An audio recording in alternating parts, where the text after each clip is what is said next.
Hello, my name is Jessica Artmeier, and the book that I chose to read for this assignment was Extraordinary Teachers by Fred Stevenson. The book is a combination of many short stories, and it's about 3 to 6 pages long for each story. And within each story, it's a different teacher, and it's teachers all throughout the nation, and they describe certain experiences and lessons that they have learned throughout their careers. It's very insightful, and it has a lot of lessons in it, and it stresses some lessons more than others. One lesson that is highly stressed is to make learning fun.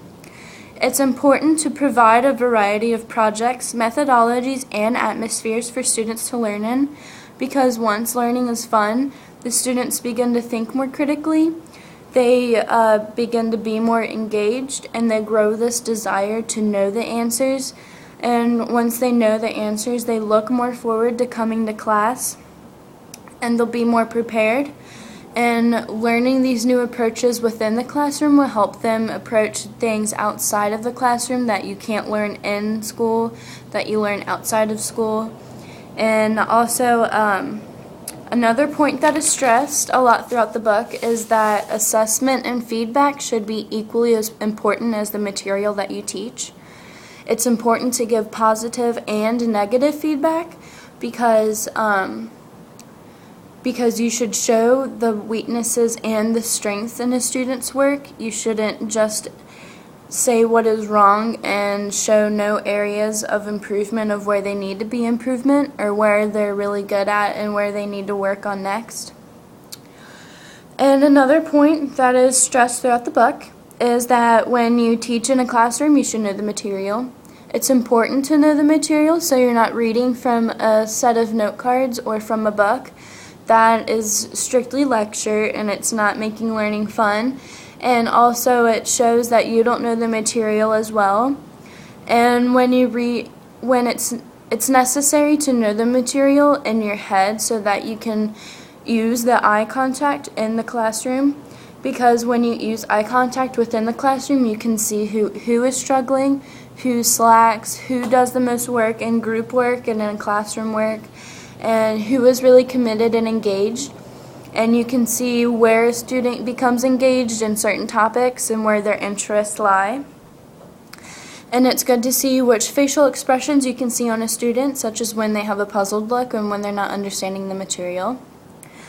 And also, it's respectful to the students to give them the attention that they require. Also, when you don't read from a stack of note cards and you know the material, it makes the speaker much more confident, and it gives a lot more observation opportunities towards the classroom so you can see where students need improvement. Another lesson is that when you are choosing the area that you want to teach, it should be something you're passionate about and something you will really enjoy.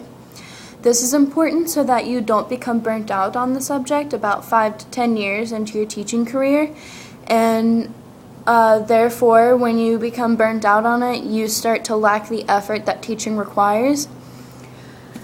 And when you know something really well about the area that you're teaching, you should be able to talk openly about it with your students. And when a student asks you a question about a certain topic or a certain question that you don't know the answer to, the best answer is to say you don't know, but you can find out.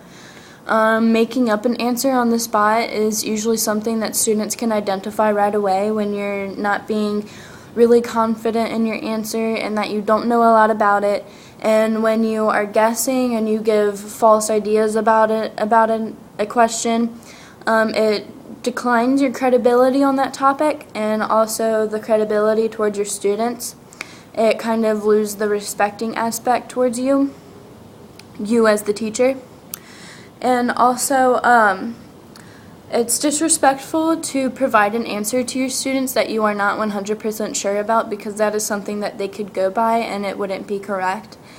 And also, as a teacher, you need to be the teacher that you would want to be for your children. So you need to be able to treat all students fair and equal, and you need to give them the attention that they require. And these are basically the biggest highlights of the book that I have seen. and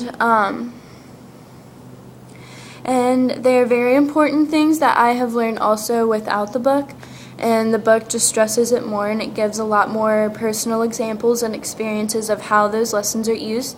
So I would really recommend it to anyone who's interested in learning about these things. Thank you.